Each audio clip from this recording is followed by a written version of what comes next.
today what we're going to talk about is we're going to go through, I'm skipping the Game Master section completely because, look, if you're going to Game Master it, you should buy the book anyway, right? You should kind of know what you're getting into. Like, that one. Yep. Also, this is going to take a while, I think. Now, Heathen Dog, let me guess, you haven't read any of this. Nope. Haven't read a damn thing. Okay. I started reading it, and believe me, I didn't get bored, but I was just like, okay, this is going to take forever. I now don't know how to do it for the segment so that it doesn't take 4 hours. So what I'm going to need from you, Heathen Dog, is when you're ready to move on to the next one, let's just move on to the next one. Okay. Yeah. But the point of this is to say, hey, first of all, the game gives you, we already looked at attributes, and we looked at limiters, and we looked at enhancement. We looked at all these features in the game that help you make the anime character of your choice, like way you want to make it, right? But now, where do you play it? What worlds are there? Could you make your own? Absolutely. But what if you're not comfortable with that? What if you're me? I don't watch anime. I'm not a fan of anime. But we want to do this. We want to give this the good old college try. So we pull it out and decide to play some anime. Well, where do I start? You know, if I'm not sure if I want to build something on my own, what can I do? Well, that's what That's what the multiverse. That's right. And the big red box starts off really strong. Let me handle this one. You do it. The official BESM setting. To help introduce new players to the game and provide a conduit by which we can provide examples, BESM presents a multi-genre, multi-dimensional setting called the Anime Multiverse. The primary, I'm sure there should be a trademark on there. I don't know. The primary worlds in this setting feature the most popular anime genres: Earth, post-apocalyptic, fantasy, space opera, reality punk, horror, and angelic. But any genre and any world can fit into this core campaign setting. The multiverse is an incredibly powerful tool used whole cloth or as pieces. This chapter touches upon the cosmology of the multiverse and then highlights some of the more notable aspects of the archetypical worlds to provide some context to the setting should you plan to set your adventures here. The political and social landscapes of various worlds will be explored in greater detail in a separate BESM Multiverse expansion book to establish the foundation upon which future books will be created. And I'm sure that was actually in the Kickstarter. The Anime Multiverse. Nearly infinite number of worlds existing within an ever-shifting sphere of reality. All one has to do is find them. Some of these worlds are linked together, making travel between them possible. A series of linked worlds are directly connected to Earth. This set of tied realms is the cosmic web known as the multiverse. And actually, a lot of anime has this idea. They usually go overworld, underworld, heaven, hell, stuff like that, along with the Earth, the Earth plane, two different planes of existence. Or this is more varied than even that. From what I read. Yeah. But a lot of them do the three layers of existence. And I'm sure that is mostly in the angelic storyline. But Waylines and the cosmic web, apparently this is probably how we're going to get to them and from them. Waylines are an interdimensional connection between worlds, lines of energy that cross space, time, and even dimensions. These connections can be visualized as a cosmic web whose strands connect these worlds. The formation of the cosmic web appears to have been deliberate. Sometime in the past, a being or organization, usually personified as the Weaver, connected all strands of the cosmic web. Good job sidestepping all religion. Or at least trying to. I see through it. Jihad. Some races believe the Weaver to have been a god, not the god. Although someone who creates the multiverse, I would say, probably God. Probably. Well, there's a difference also between capital G and lowercase g. Yeah, lowercase exactly. G is all good. Yeah. While others believe he, she, it, or they were powerful archmages or other beings of less than divine stature. Probably not. The completion of the cosmic web, as it is known today, probably dates back at least 10,000 Earth years. Some Weaver relics, artifacts, spelled as a Canadian. Yeah. Of power that exert control over the cosmic web still exist. The most common of these relics are the world gates. The way to and from other worlds. Love it. Worlds in the cosmic web usually have between 1 and 6 waylines. The more waylines a world has, the more important it is from an interdimensional perspective. So probably Earth dimensions have more than others. Earth is definitely the center. Yeah. World gates. World gates are simply gates, are places where a wayline can be entered. Each wayline connecting two worlds usually has several gates that open to it. If the wayline is an extra-dimensional highway, gates are the exit and entrance ramps. Okay. See, all right. I kind of pictured it like a river delta. That's the way I did it, where it's like the wayline comes to Earth, but all these little possible doors that can get to it. Stargate, kind of. Saber, kind of, except... To be fair, that's going to be mentioned, I think, in this section. Yeah, probably. But the way it's explained here with the highways with entrance and exit ramps, it seems like you enter one and get off of the ley line. Yeah, get off of the way line at the right gate to go to the right world. But what's the name of that movie that was based on the Christian books? The Lion, the Witch, the Wardrobe. Is that what it was called too? Anyway, you know how she opened up her closet or her dresser, whatever it was, then went wardrobe. To that other world? What's that? Yeah, wardrobe. Open up her wardrobe. You're right. Yeah. Well, that's I saw the movie one time years ago. So, but yeah, that it's the same thing. It's like it doesn't have to be a Stargate necessarily. Then you don't have to line up some chevrons. It could be anywhere. It could be in your closet. It could be a ring. It could be a Rick and Morty portal gun. I mean, however it works for your world. Earth, for example, has several way lines, each leading to a different world. Aradia. What do you think? Oh, I'm sorry, I was looking at chat for a second. What's up? The last paragraph of World Gates. I pronounce it like Arcadia without the C. Aradia. That's how I pronounce it. Aradia, Bazaroth, Enid, Cathedral, Icarus. He says long A. Long A? Okay. Yeah. Aradia. Aradia? Aradia? Look, there are 3 A's. Well, long I know, there's 3 A's there, man. Is it the first day? Whatever. All right. Imago and the sacred Omphalos chamber. Ooh, the Omphalos chamber. That's interesting. Sorry. Aradia. Okay. I was right. So I pronounced it right the first time because I was just like, that looks like Arcadia to me. So I'm just going to take out the C. Aradia. There it is. Imago, like the moth form? Probably. All right. Keys. And of course, world gates work with a key. This is actually... the key part we skipped. And if you remember, we intentionally skipped it when we talked about the templates. That's a template. That is a character class template. Yep. And a key is someone, not something, someone whose soul is especially attuned to that gate or the world on the other side. According to one theory, a key is someone who lived on the world on the other side and gated here for some reason. Individuals who do not believe in reincarnation sometimes say the key is simply someone who has a strange psychic attachment to the other world, perhaps because they were born in the vicinity of the gate and became attuned to it. Most gates are normally open, but a key can take control of a gate if they discover its unique power. A key can lock a gate shut, or if the gate is already locked, can open it up. In addition, if a key is ever ritually killed while in contact with this, thank you for the murder, contact with a specific gate, the gate will be destroyed. If all the gates linking to a specific wayline are eliminated, that wayline will come loose and might possibly attach itself elsewhere to another world. Or just flop around in space. Or just flop around and do nothing. Yeah, be lost. If a key dies in other circumstances, the power will pass to another, usually a newly born child. Okay, it's the Dalai Lama. Right. Dalai Lama action. There's the Dalai Lama, and then there's the other one. When one of them dies, the other one has to name the new one. Oh, I forget. The Dalai Lama's one, and then there's another one. I forget his. The key. We'll stay on this and say it's the key. All right, whatever. Yeah. So the Dalai Lama and the other guy are the keys to someplace in Tibet. Somewhere, probably. I don't know. So yeah, you could say that.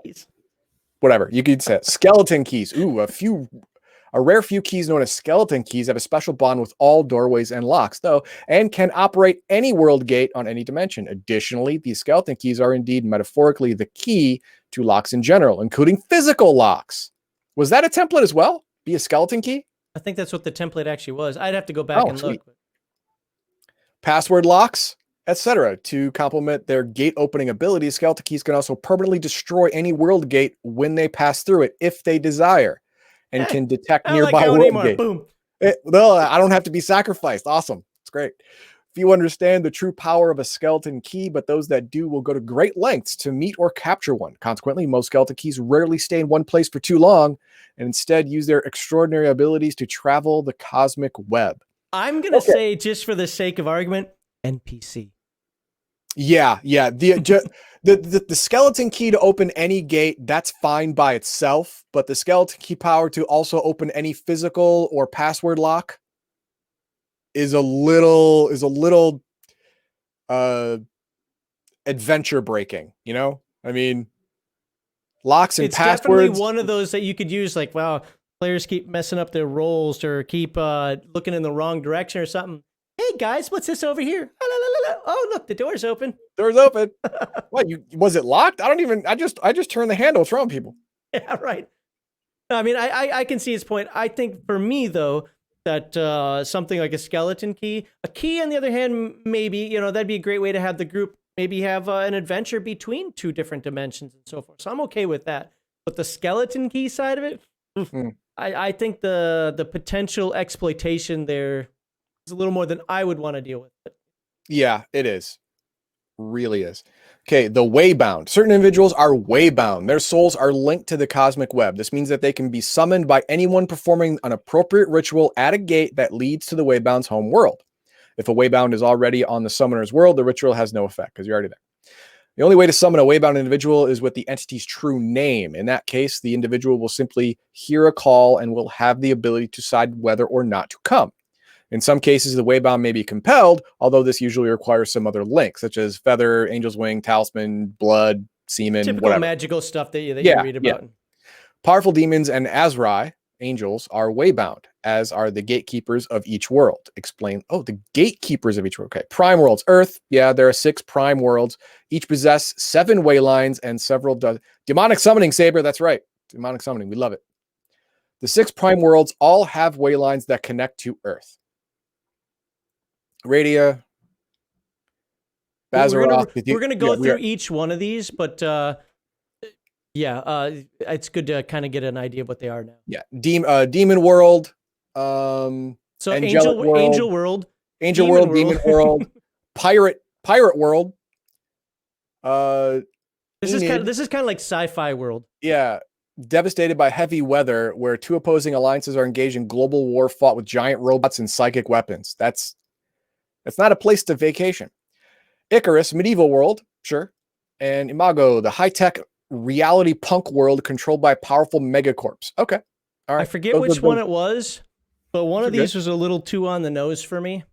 If you look up the world, not World Health Organization, WTO, World Trade Organization? Oh, what is it? Anyway, the Great Reset, if you look that up, one of them pretty much just copied the Great Reset. I think it's this one. That one really annoyed me. Thank you, Kraft. Do you have a good time at work, or try to? Hope you like your work. All right. Yeah. Well, hey, keep slinging that steel and giving it back to us. We really appreciate it, man. That's awesome. And you have a good one, sir. All right. The inner worlds. These are the 12 worlds that are connected by a wayline to one of the prime worlds, but not to Earth. They are occasionally under the protection or domination of a particular prime world to which they are directly linked. Inner worlds are typically have anywhere from 2 to 6 waylines. Okay, so these 12 inner worlds are up to each game master, I guess. Well, there's going to be product later that I think starts to describe some of them, but I don't know if the intent is for these or not. But what I agree with you on that, and I think what it starts to do is it allows you, as Heath and Dog, to set up your own anime world. But if you want to take the characters, you know what? I like your characters, and they're going to fit this other idea I've got for a new series. But I need to bring you to Earth. You could easily say, "Oh, we wayline from here to the Iditarod, whatever the hell it's called, Imago, and then then to Earth." So you could. It's plausible within the multiverse. Not that you need to do that. I mean, it's your game, it's your world, but it just shows that they're all linked. I like it. Yeah, if you like what we're talking about here, subscribe. Okay. So now we got Outer Worlds. We have many Outer Worlds. World Economic Forum. There you go, Indigo Dragon. Right. but not to any of the prime worlds. Okay, now it's get 42 outer worlds are known to exist, many of them barely explored by denizens of other worlds. Okay, these ones are the boonies. These are the out there, have one or two links to somewhere else, then to somewhere else, then to a prime world. So these ones are out there. I mean, oh no, these aren't out there yet. You wait. I mean, I would imagine that the outer worlds would be primal, elemental type worlds, like plane of fire, plane of whatever, plane of. So I think in your setting, that would make sense, for example. But I think there you might be missing part of the point. And this took me a minute to put my brain around as well. It's like I think of it more like the Stargate system. Instead of primal worlds, I can't get from here to here to here to here in one shot. I've got to go from Earth to Abydos to LV421 to whatever's next after that. So these worlds just become further and further apart is the way I see it. But it could be primal. It could absolutely be, but it could be anything of your imagination because you're no longer near the core. Right. You could have what was the it? Beyonders. Oh no, we could get into copyright with Marvel on this one. These are the many worlds, perhaps an infinite number of them, that are known to exist, but which are not connected by any gates. Reaching them can be very difficult. No kidding. Sometimes the only way to reach them is to travel physically across space. That is, they exist in the same universe as a gate-connected world, but in a distant location. Others are reachable only through unique items of power that can transport individuals to them. A few of the Beyonders are pocket universes linked to particular individuals. So Saber Expert asks, outer worlds are like backwater frontier. They don't have to be. Yeah, that's the thing. They're industrialized, or what's up? They're just hard to get to. You can't just go there. You got to go here, then there. You gotta take the long way around. Basically. But we're talking about the perspective from Earth. Right. Their perspective, they're not hard to get to at all, and they've got their own. They've got one or two gates that go to one or two other places.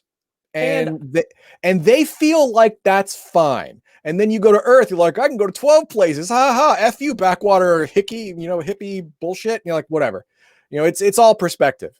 Right. So, and I would say I think we're taking this too literally. That's my opinion. And what I mean by that is I think that this is really just a trope that he put in the game. Say, make your own worlds, have fun, or play on one of these. Connect them all together if you want. What if you want to have some sort of interdimensional, intrigue game that has you going through all these different worlds? Boom! It is developed into the game. You're not a weirdo for doing it. That's just my take on it. It's just I think this is just more like getting the working the brain muscle. Yeah, I know. I also think that that Saber Expert has a point. That all of them. The idea of the multiverse is great if you just said, hey, your world can exist in any world you can imagine, and it's a legit world. But then the next question is, well, how do I get to another world? And you're like, oh man, work. Then he had to make up this system of everyone's saying Stargate, so I'm gonna go with it. I don't really subscribe to that, but I'm gonna go with it. Everyone's saying this Stargate system to different universes because it's now necessary. Because damn it, you made me work. Or you could have an item. You've got the puzzle box. Oh, the Hellraiser puzzle box. That's right. Now you're in another dimension. I think that just that, without beating a dead horse here, because we're gonna do plenty of that later, is it's just that it's meant to just use your imagination. If you want to take it literally, there's nothing wrong with that. If you want to take it more imaginatively, you can do that as well. I would tell you, because of how my brain works, there is only one. These way lines, you're never going to find them. They don't exist. You're on my world now, buddy. Unless for whatever reason, I feel the need to have to do that. Oh, if you wanted to do some kind of weird Hellraiser crap, it fits pretty well inside this multiversal theory. I mean, because the puzzle box is an item of power that connects to a Beyonder place, which is the hellscape that is the Pinhead's dimension. It is isolated. The only way to get to it doesn't even have to be. It could be Bazaroth. It could be, but I would make it special. I would make it like when you go there, there's literally no way out unless someone opens the puzzle box again.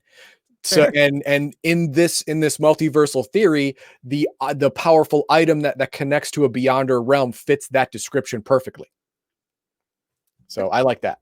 I mean, I think all of that is plausible, and I think that is the intent of the game. Yeah, I could be wrong. Now I'm going to warn you. What? I have read not I'm all not of reading these. Earth. I'm going straight to Follows. Okay, well, let's describe Earth real quickly if you can skim that. But this can get pretty long because even though it's not crazy long, the writing is detailed. Okay.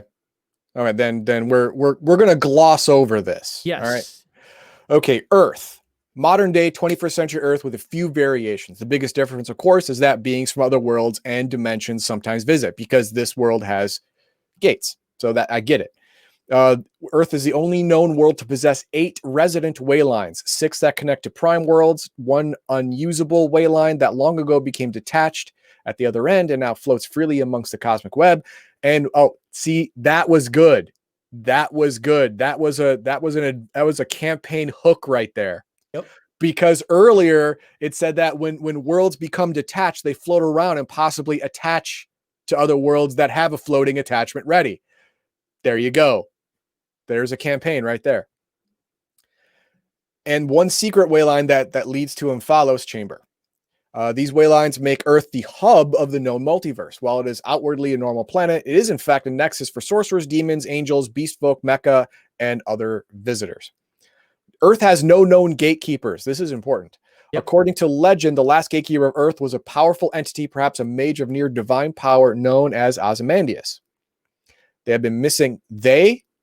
Well, we don't know if it's one or more. I didn't get mad at that one, and I said get mad was at they a powerful entity, not were powerful entities. I took it as gatekeepers. I'll go for it because it doesn't say anything about if it was a man or a woman. Although Ozymandias, I think, was modeled after a man. You didn't care about that. That's me that cares about that. It's just painfully worded. It hurt me. Okay. It has been missing for thousands of years, though, and today the world has no known ruler. In fact, the vast majority of the people living on Earth are completely ignorant of the existence of the multiverse. Thus, while individuals, government agencies, corporations, criminals, and cults may encounter interdimensional visitors, they will often fail to realize who they work for and are sometimes used as mere puppets in the struggles between the rulers of rival worlds. Okay, Aradia and Bazaroth are particularly active in heaven and hell. Okay, we get it. We get it. Here's the highlighted part. That's what I thought was kind of important in terms of understanding the anime. Aradia often works through human agents, such as recruiting magical girls, rather than directly. Other prime worlds have their own agendas and are politically, economic in nature, from making covert deals with Earth corporations to criminal enterprises aimed at enriching themselves.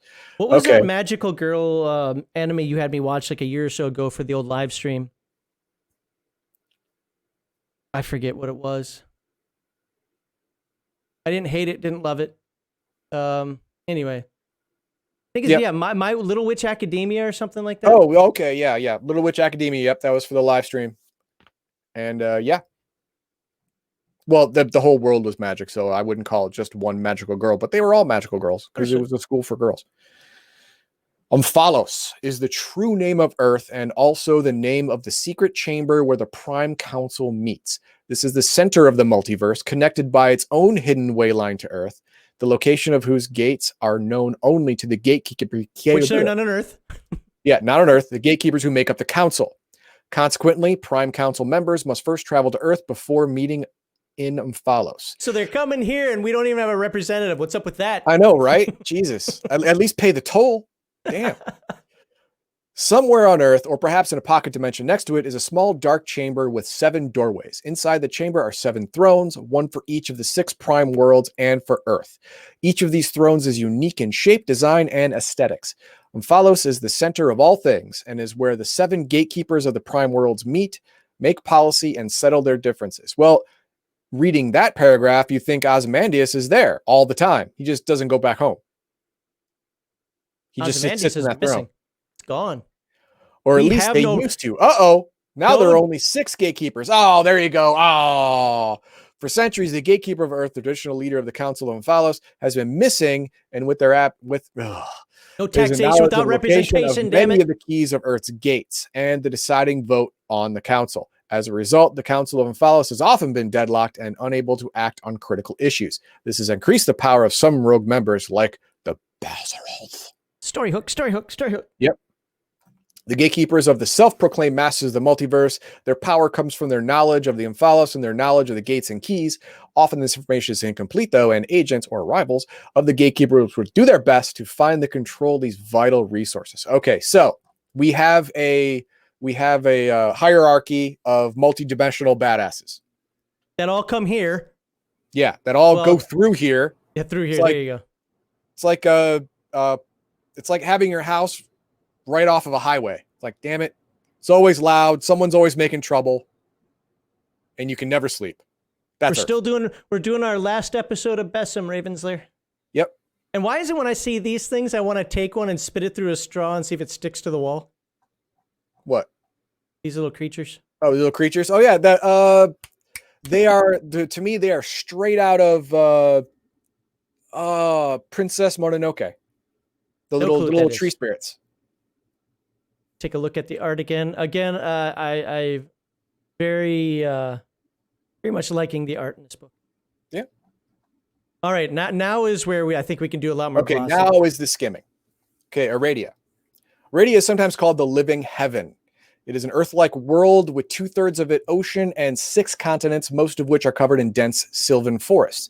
The land is unspoiled by sprawling cities or mines and breathtaking in its natural beauty. The air is clear and a billion stars glitter in the night sky. Surrounding the planet is a ring, which is visible as a great arch from much of the surface, except in high winter, where it is dark, blah, blah, blah, don't care, or as a shimmering halo from space. This is the tiara of Aradia, a shattered moon of ice and rock. 4 tiny shepherd moons also orbit the planet. That's great. Aradia is just not a beautiful planet, though. It is a living being. Or Oa. No, not Oa. Ego. The natives of Aradia believe it is a manifestation of the Weaver and call it the womb of life. Oh my God, the arrogance. It's Gaia. The wisdom of Aradia. Though the movement of clouds and storms upon its surface, these patterns form a unique language of symbols that its priests, the oracles of the wind, interpret. You mean rule over by lying to you.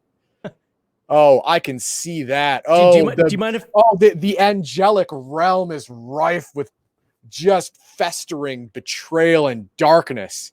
Do you mind if I take over for this one? You know what? I would ruin this joint. In my story, I would ruin this joint. This place would be Bloodwood. The new Bloodwood. Hold on. Do you mind if I take over? Because this is one of them I read through completely, so I kind of know what's going on with this one. So I can skim the right part. Are you okay with that? I take over for this? Just this one. The dominant species on Aradia are Asrai. There we go. Asrai. Resemble humans, except for small feathered wings, can expand to full size necessary. They're magical, but here we go. When they mate, the female does not become pregnant. Instead, their passion triggers a lightning storm. Wait, lightning storms? Okay, now that storm in the clouds, and eventually an egg forms in the sky. Oh my God! Egg will fall into the ocean, wash ashore, and eventually hatch. So hey, look, points for creativity and imagination. I like it. I'm not saying I like that necessarily, but I mean, I'm just saying I like the use of imagination. Agreed, but I like the use of imagination. All right. Other sentient beings. The Elrad, they're basically sentient animals. 1 in 10,000 can be a sentient animal where you can walk up to a moose and be like, "Hey, bud, what's up?" "Oh, hey, everything's good over here." Fairies are not native. Now, this is where things get a little different. Fairies are not native to Aradia, but there are now as many. Wow, but there are now as many living there as there are jeepers creepers. Can we use the word there more times? At least they're all iterations of different theirs, I guess. No, it's right. It's just it was hard for me to get out. Fairies are tiny, 10 to 15 centimeter tall, insect-winged pixies, of course. Now, they were rescued from Arcadia. Close, huh? Yeah. An outer world which was being transformed and corrupted by the Bane. Sounds like a nice thing, except for the Bane now exists here. Oh, crap. How'd they get here? It was probably the stupid fairies that led him here.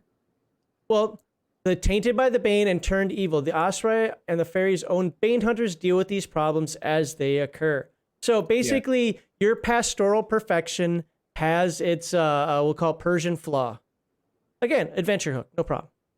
Sure. So, okay. Arcadia is like Acadia. Yes, it sounds like. They just didn't want to use the same word. And Bane is like corruption. Damn fairies. Exactly right, Lost Ogre. Damn fairies, always ruining shit. Can't trust them. To be fair, if you want to get deeper into this, we suggest you get the BESM book. We're just kind of giving you the overview of each one. Let's see. I don't care about that. Let's just go to Bazaroth. Gate. Yeah, just want to make sure there's nothing I missed that I really care to get into. Has 7 way lines next to Earth, and 4 of the other prime worlds save Bazaroth. That to me was kind of important to note. It doesn't go to Bazaroth. That's why that's why the war happens on Earth. Right. They don't have a direct link. But as an Earthling, I would probably want to open up a wayline and go, ha ha. Earth opposite items of power to act as familiars and mentors for magical girls to fight for love and justice against those minions of Bazaroth. Again, this is the good side. Sexism. What's that? Sexism. I don't care. What about magical boys, huh? Now we're going to get into the evil side. You can be a magical boy. It actually says you can be a magical boy in there, but I like the trope. All right. You know what? Anime gets to have its trope. Yeah, fair enough. Bazaroth. Okay. Bazaroth is a dying world in a close orbit around a red dwarf star, the Demon Sun. It is a planet like the other prime worlds, but does not rotate. Instead, one side is perpetual daylight called bloodlight by its denizens. The other is locked in eternal darkness and cold. The proximity to its star also causes tidal effects that shake the world.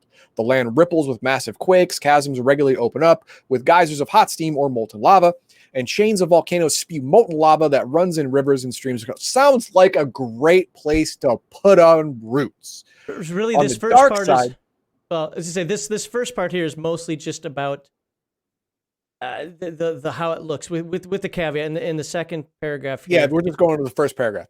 On the dark side, the fitful glow of volcanoes and lava pools are all that supports life. Okay, so that makes sense. Let's go down here to I highlighted a little part that might be worth mentioning. Okay, no, the dark side. What was that? The more sophisticated what?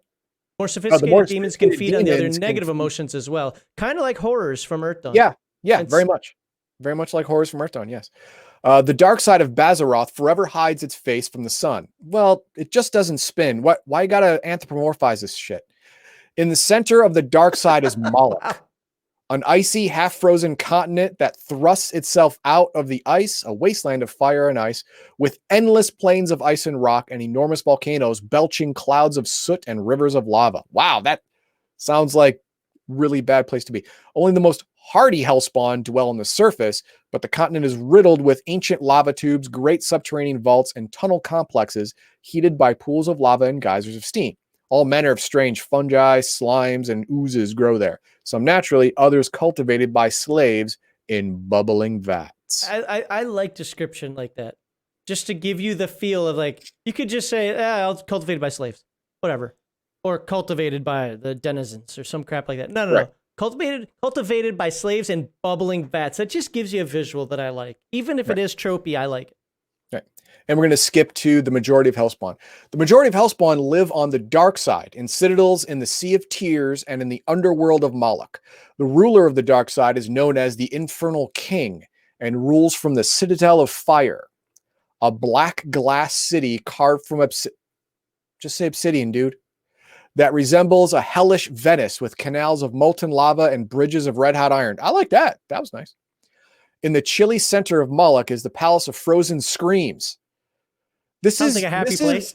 This is sounding more and more like the never-ending story, the way they're naming this shit. I'm getting less and less a fan. Where dwells the Medusa-like faceless queen of the tribe of snow demons. She is one of the 12 demon princes or princesses who owe fealty to the Infernal King, along with countless lesser demons. Okay, great. It's an aristocracy. They have an aristocracy culture. Sergeants, knights, centurions, captains, etc. You go down the list. To be fair, if this wasn't anime / cartoony / I mean, you get the tropes and so forth. Yeah. Some of the stuff that's bothering you might bother me because I like my games to be more serious and less on the nose. But I think for an anime, for a cartoonish type genre, and you could always change what you want to change anyway. I don't know. To me, I don't want to say it fits. It makes sense to me. But then again, I'm also coming from outside the anime verse. I'm not a guy who cares about anime, so maybe it makes no sense at all. I don't know. But I will tell you I like it. Like I said, I mean, the Never-Ending Story was nice, but it's for kids, and this game is not specifically targeted toward children. So fix your naming. I don't think there's much more we necessarily need to read here.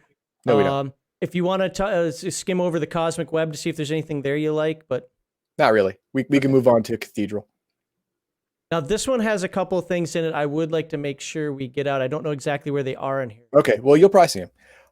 In this universe, humans are a starfaring species that have spread across thousands of systems. FTL travel is possible using two types of drive, the slower subspace drive and the swifter hyperspace engine. The center of human expansion is the interstellar diaspora. Some 12,000 human-settled worlds and many smaller outposts. There are two great human interstellar powers. Okay. All right.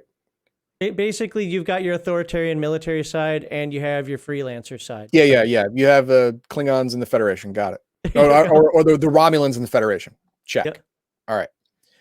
Now, to be clear, interstellar travel, excuse me 1 second. Interstellar travel doesn't mean that it's going to another dimension. Going from one planet to another planet doesn't require a key. However, going from fantasy land of wizards and dragons and knights to, FTL drive land space, that is a completely different dimension or universe or however you want to look at it, which would require a key. Right. Talking about I don't see anything else here that really needs to be said. So what happened is the two factions discovered some plasma birds. An alien race called the Zid long followed the migration paths, so on and so forth. Well, we started to exploit them. The two different sides of humans started to exploit them. The Zid were like, hey, stop that. The freelancey side said, all right, fine. The other side, the militant side, is like, screw you hippies, we're going to go do this. And now I wouldn't call it a war, it's a Cold War, but that is the general theme of why they exist there. And Cathedral is a planet right next to that area.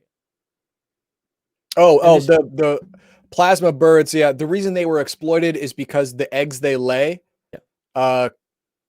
I'm thinking of them like protoculture seeds. They're actually power sources. So they can be used as power sources.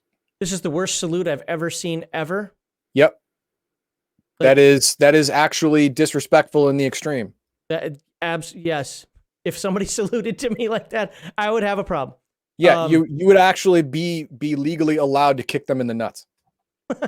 So anyway, but I mean, again, without getting into too much of it, I mean, we don't have to read detail every one of these because there's 7 we're going to go through. I just want to put out that there is a conflict here, and it's between the two factions over a resource. And the resource does actually make its way to Earth every now and again. I think it's right here at the end. Another gate to Earth, look, a low orbit of planet itself inside a haunted space station. Some Zid ships and plasma birds accidentally visit Earth on occasion, are usually mistaken for UFOs. Fair. There you go. All right. So next is going to be psychic post-apocalyptic. Enid, the psychic mecha world. Enid was once a vibrant, industrialized planet, much like Earth at the start of the 21st century. There was one major difference, though.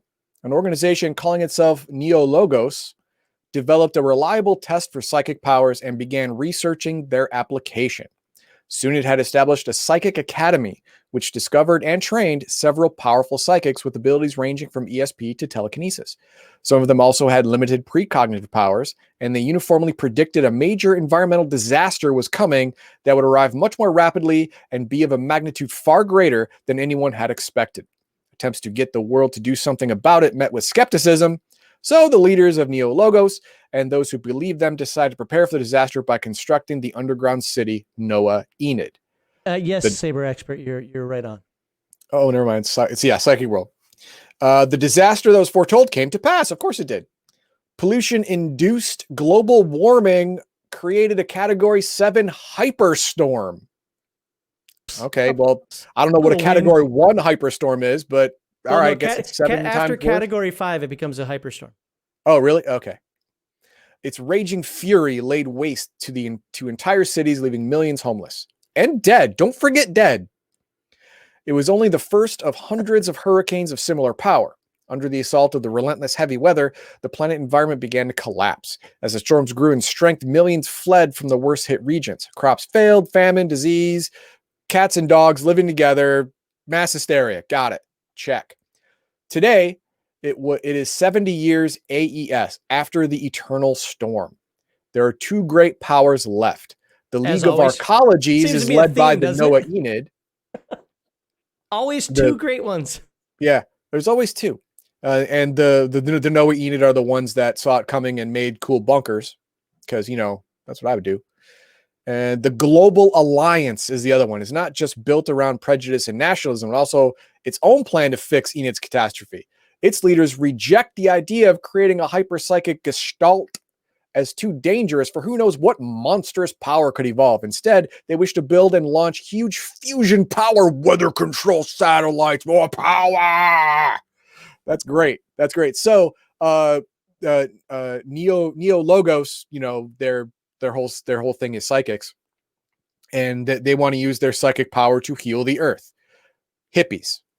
Well, I liken this more to not directly, but more vaguely, like Dark Sun, Defilers and Preservers. Okay, fair enough.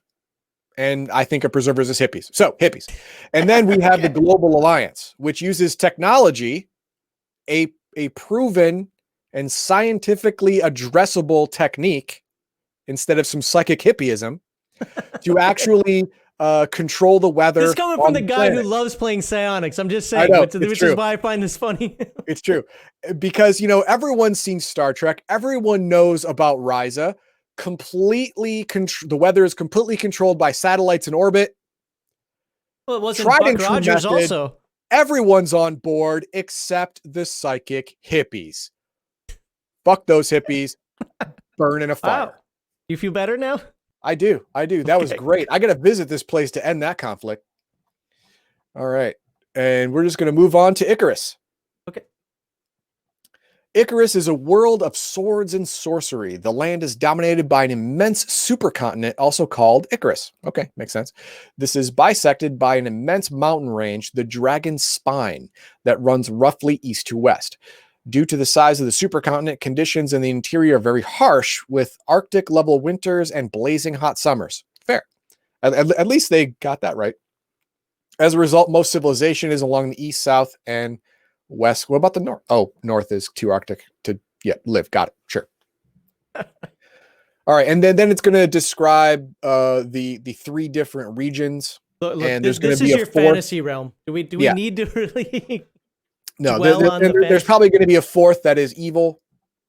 Well, you got your warlocks, which where is it? Wizards, witches, oath breakers, who've been expelled by their feudal lord.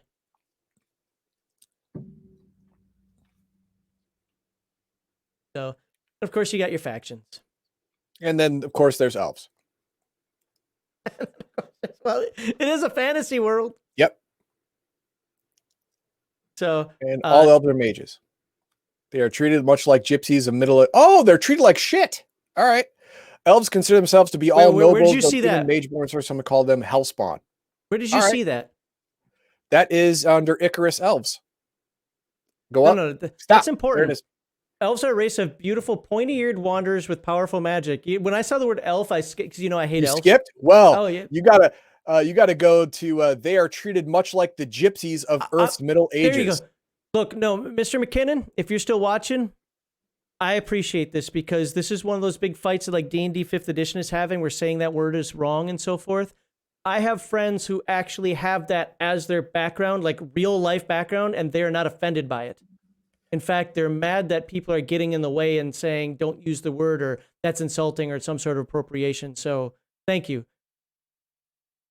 I could probably sell this game to them simply by saying that you don't do that nonsense. Yep.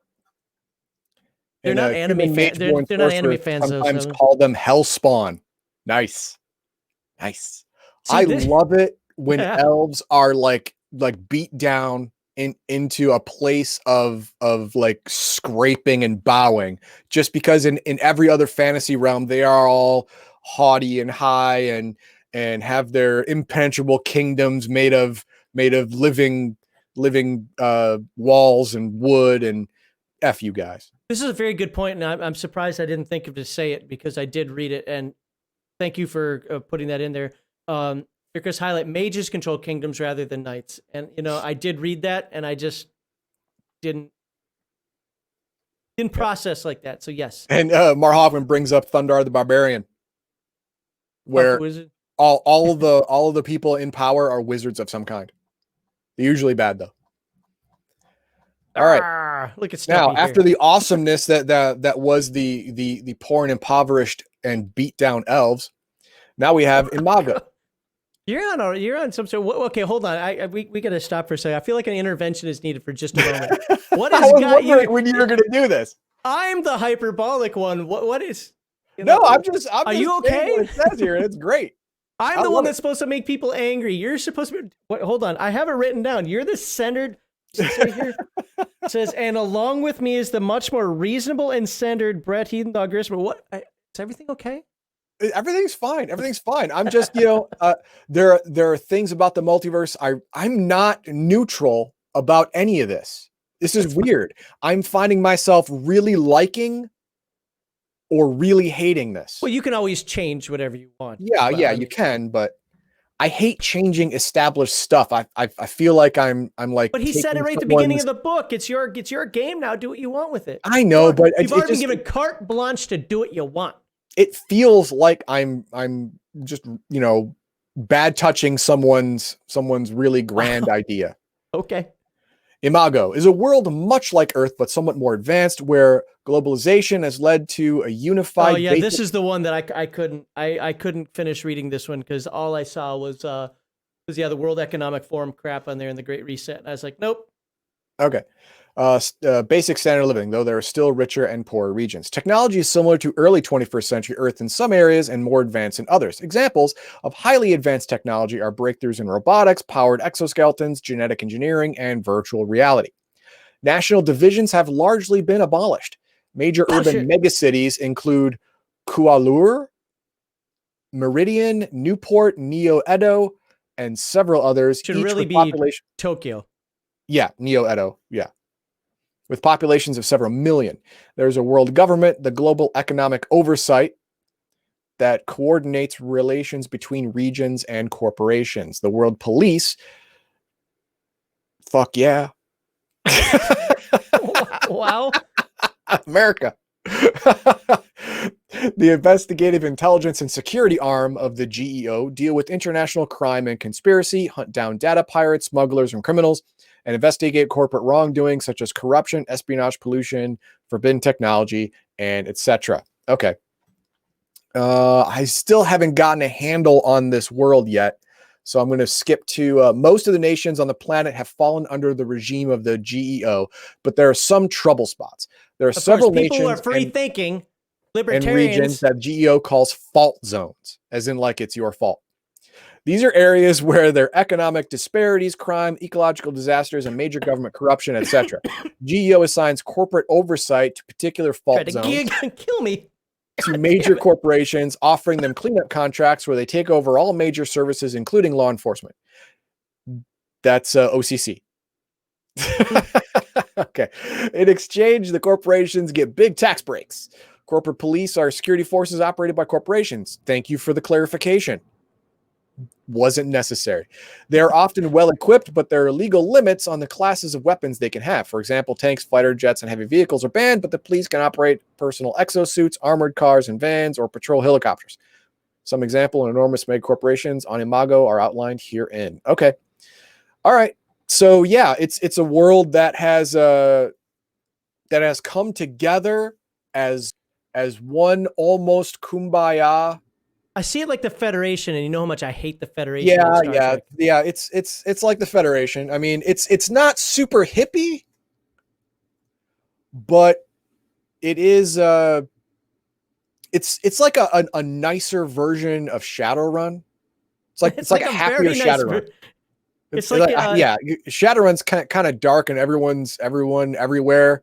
If you look close enough, this would be like an orderly Shadowrun or yeah, a hierarchical in Shadowrun. the world of Shadowrun, no matter how shiny everything looks from far away, the closer you get, the more people you see who have boots on their neck. But in this one, it seems to say that that there are some places where people commonly have boots on their neck, but most places, nah, they're fine. Everyone's fine. Who loves you and who do you love? Running Man, that was awesome. That was good. All right. So that is that place. And I think that's it. I did want to go through that quickly because really people should, by now, we spent a lot of time on some of the other chapters and so forth, and by now, you should want to get the book. Yep. If this interests you, that's why we skipped the Game Master section. It wasn't necessary because if you're going to run the game, where are you going to read it? If you're not going to run the game, you don't need it. Just wanted to show the multiverse, just to show that it's out there, but then it's still not limited. You have your imagination. You don't like how this is done? Well, you don't have to change necessarily it. You can still leave that there. Go to a border world. Let's go to the beyond. Make your own. Do your own, there you go. Reality punk. Reality TV to the extreme, like the Running Man. That's it. It's the Running Man, only a little nicer, I guess, because the Running Man world was a giant shit show. It was bad. The Running Man board game. I don't know who to vote for. That little lady game. That gets me every time. I don't know. I really like. I love the Running Man.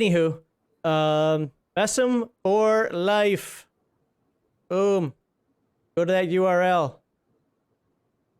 Do you have any final words of comment regarding this section we just did? This section, no, but the whole game, how it's been impressed upon me, I will. I do, and I will.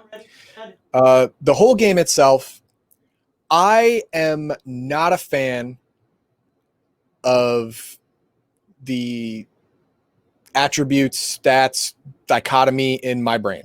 I mean, being different, I understand, but running away from something that's been established for so long seems like a purposeful. I'm gonna play devil's advocate on that for a second. It's consistent with all versions of the game. What's that? It's the devil's advocate side of it. It's consistent with all versions of this game. Yes, I get it. I'm not saying 4th edition did it. Derp. No, I'm just saying that BESM in general, moving away from ability scores. Yeah, they're ability scores in D&D and not attributes. I get it. I understand the difference. I just don't understand why the difference had to be made. It seems like an unnecessary alteration of the zeitgeist of what attributes and abilities and stats are. I struggle with it, but I don't knock the game for it, especially since now that I know that the other editions had it, because you know me, I don't like change. I get it. I don't like the change as a whole because my brain does struggle. Every time I say attribute, I'm thinking body, mind, soul. Oh wait, no, those are stats. So yes, I have the same problem. But since it was there from the beginning, I'm not gonna harp on 4th edition. I get it.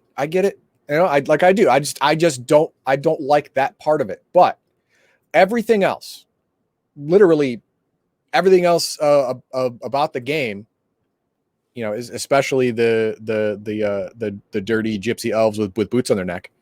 I can't believe it. I do really like. I really like it a lot. I like the way that the powers are set up, and the limiters and the enhancements on that make sense. Just make sense with the mechanics of the game. I really like it. And let's see what else. The multiverse, while each individual multiverse gave me a knee-jerk reaction, good or bad, that's good. You know, that means that the descriptions of these worlds are powerful enough to elicit a knee-jerk reaction, good and bad, from someone who has been, a lot of people would say, jaded by, you know, all the years of anime and role-playing worlds and stuff like that. I've seen it all. whatever. It's just another mech world, just another fantasy world. But, if I was reading, every time I was reading it, something would strike me as I really love or really hate. And that's great. That just means it's good writing. All right. And the storytelling aspects are strong. It's built into this system, the ability to create a story and have your characters, have your playgroup characters like fit into the story, because again, you can make anything you want. You just tell them, hey, this is the world, make it inside the framework, and they will fit in any story. It's great. I like it. I like it a lot. One last thing. I think that the multiverse, the way it's built, is overcomplicated. I didn't think it had to be that complicated, but looking back, the original first edition AD&D Manual of the Planes was a little bit complicated. I get it. All right. I'm not faulting it. I really wish it was a little simpler, but I completely understand the whole gate system and web of lies. I mean, web of whatever, the multiversal web. I get it. Understand it. And it was a lot complicated. Chadzar says it was a lot complicated. If you found the Manual of Planes complicated, that's on you. It's way better than Planescape. I like the Manual of the Planes. Planescape is a lot worse. Yeah, Planescape is a lot worse. But Manual of Planes is one of my favorite first edition AD&D books. Yeah, the Great Wheel. Yeah. But yeah, I mean, other than that, I would definitely play this game. Definitely. Are you willing to give it a your normal 5-star rating, whatever? 1 to 5.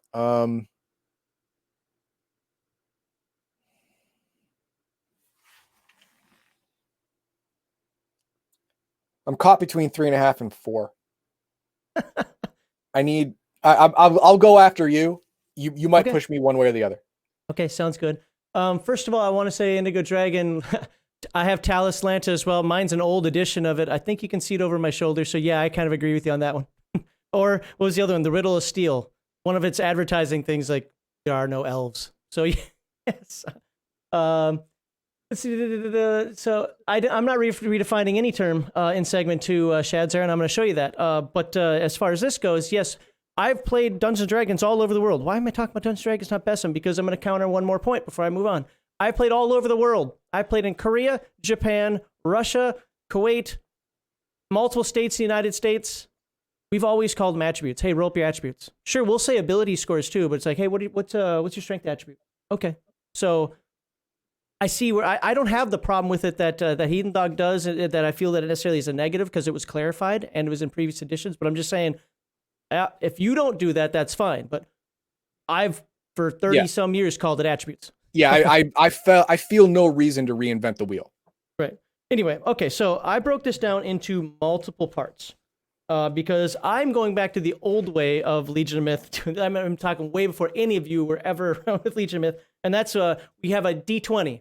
If you get a natural 20, that's a perfect game. If you get a 1, that means you fumbled. Don't worry, this game's not a 1.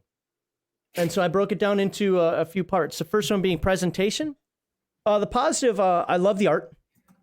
By the way, I only have notes here. I was going to clean these up. I ran out of time. Wow, you can actually see a lot of writing. But I ran out of time. So I'm going with brainstorming notes, not clearly thought out ones. But for presentation, I love the art. I really do. As not an anime person, I thank Heathen Dog partially for this, because over the years of him doing his anime reviews back in the day, it's kind of got me more accustomed to seeing it, getting used to it, where I used to kind of shill away from it.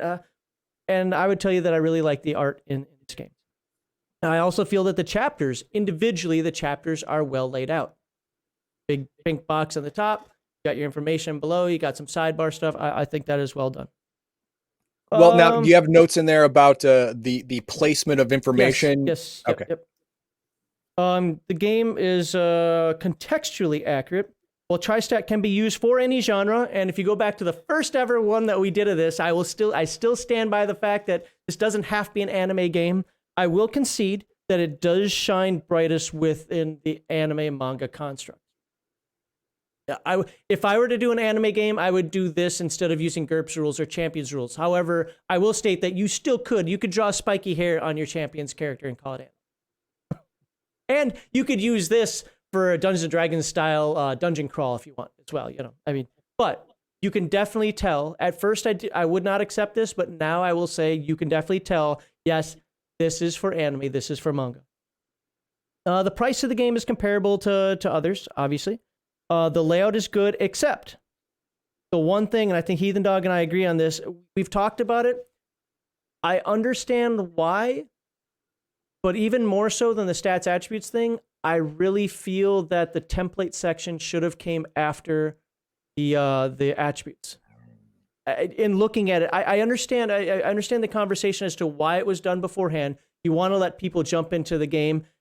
For a new player, it's just something they can grasp it and look at. The concept isn't flawed necessarily. I still feel that when you're talking a big points-based game, I would rather the templates come after. But that wasn't an oh my god, this game sucks. That was just it's a quibble. I think the quality pages they're bright. By the way, I'm still in presentation, so that they're bright, they're well formatted. I like the sections, the sidebars. That was kind of part of the first one I mentioned, and has a very good. To be fair, it's kind of hard to screw that up. I mean, you have to go Star Trek Adventures to screw that crap up. Well, and that game's a perfect example of one that screwed it up. Yeah, I mean, you got to really, really, really trip on that low bar. I've had other ones where flipping through can be a pain in the butt sometimes. Bad tables of contents or indices. What was it? Astonishing Swordsman, Sorcerer, Hyperborea. One of the books doesn't even have a stupid index in it. Which that book is 600 and some odd pages. Yeah. You need an index, or it better come with a librarian. One of the absolute best laid out books, and then doesn't have an index. Like whatever. So for presentation, essentially out of 5, I gave it 4. Writing. It's generally well written. I understand the author's intent. Actually, that's one of the things I understand really well was the author's intent, and I think even the multiverse, did that as well. So I do feel that you need someone to explain or clarify some of the attributes. And while it was done a little later on, like items and weapons and so forth, I've actually looked through the Discami Discord and completely had my mind blown away by how certain people make certain characters. I'm like, I never would have thought of that. So I think maybe a few more examples on how to do certain aspects of especially the more complicated attributes. There may have been a page limit. There may have been this understanding that, hey, you play how you want to play. You don't need all that, or that it's going to be in another book or something. I don't know, but I really felt that there could have been a little bit more clarification for morons like me. See, Heathen Dog plays point-based games, Champions and GURPS and so forth. I don't, at least not nearly as much. So I was much more confused than he was in that regard. I shouldn't have to search online or ask a Discord how attributes or character fluff and so forth. And I do feel the same way about the hero system. I have to do this because it's me, and this might just be the way things are going forward, but there's definitely a minus for the use of they, them, when there are ways to be gender neutral without saying they, them. I understand, he's Canadian. I know they have compelled speech in Canada. Maybe he absolutely feels that way, which is fine. That's personal to him.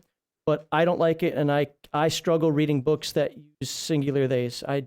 I'm old. Yeah, I didn't notice it until Ozymandias.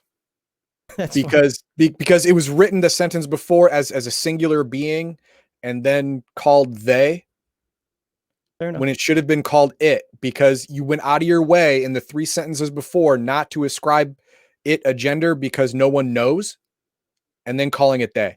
No. I always fall back on the thing, and you've heard me talk about this before, Heathen Dog, and maybe some people watch it, is that there are ways of writing gender neutral. So I'm not going to be compelled into saying the they, them thing when there's already ways of doing gender neutral without doing that. So anyway, but that's a personal thing for me. I will always mark down any book that does that. So maybe from now on until the far future, there will never be a natural 20 again ever in my life, because that's how everybody writes. I don't know, but I will always mark somebody down for that.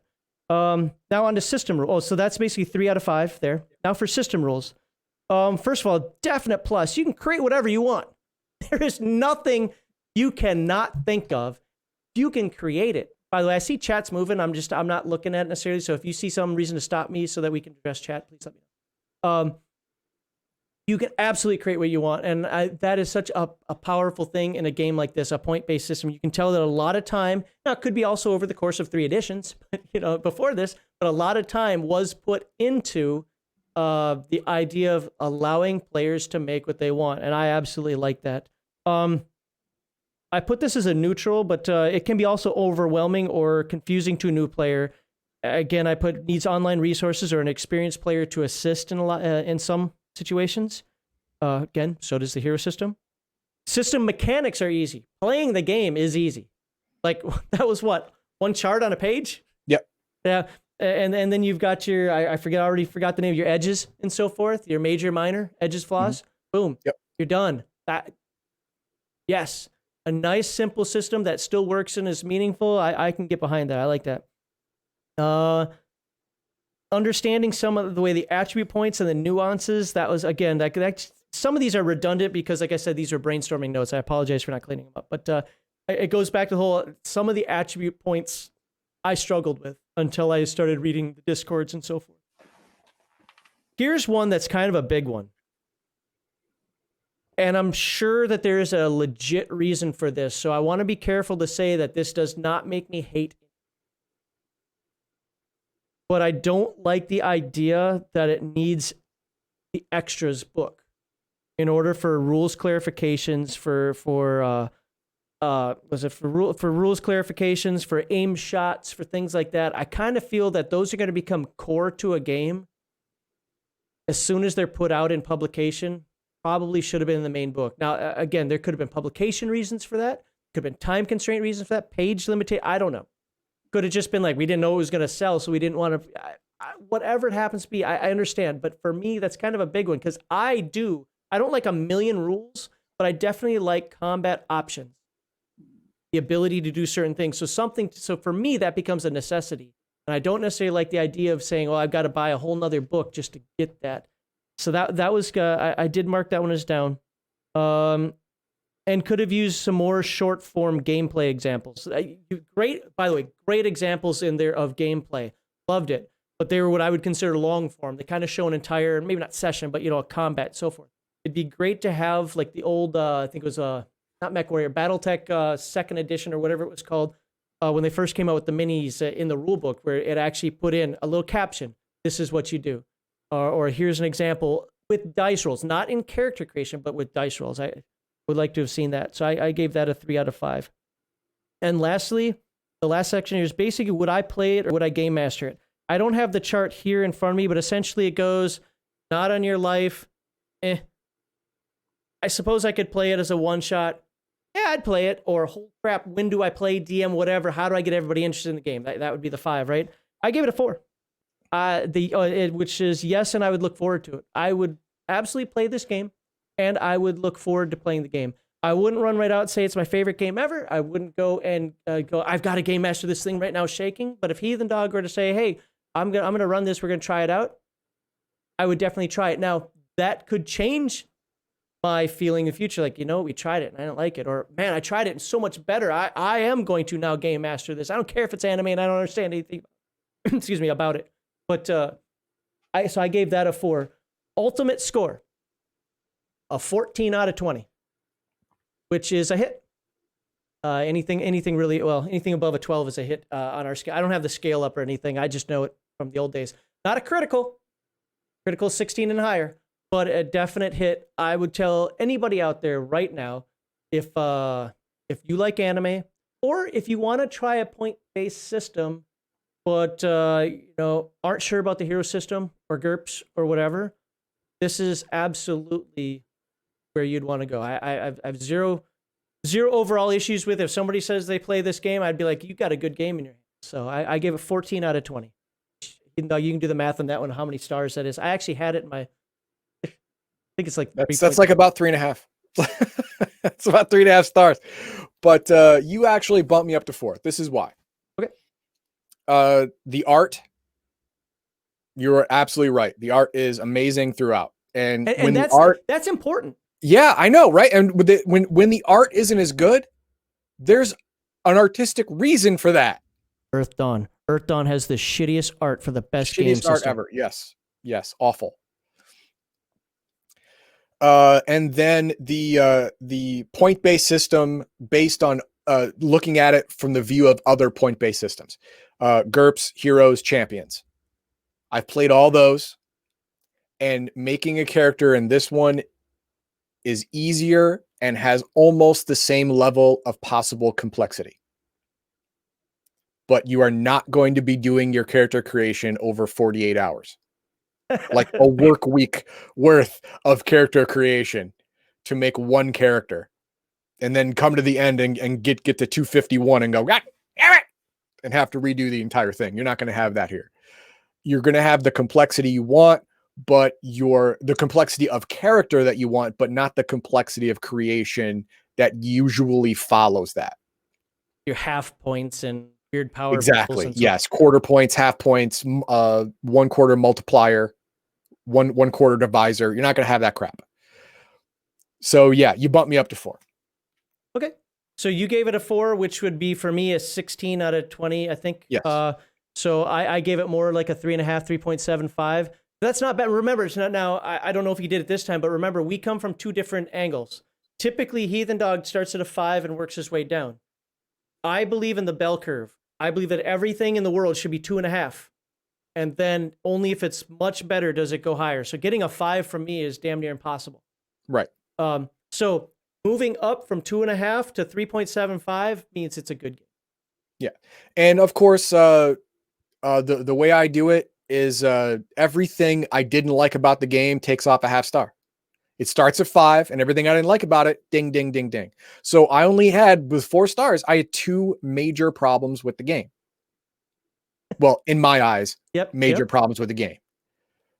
The whole game, 2 items. That's it. Fair enough. Yep. All right. So we hope you like that. Not 100% certain where the hell is.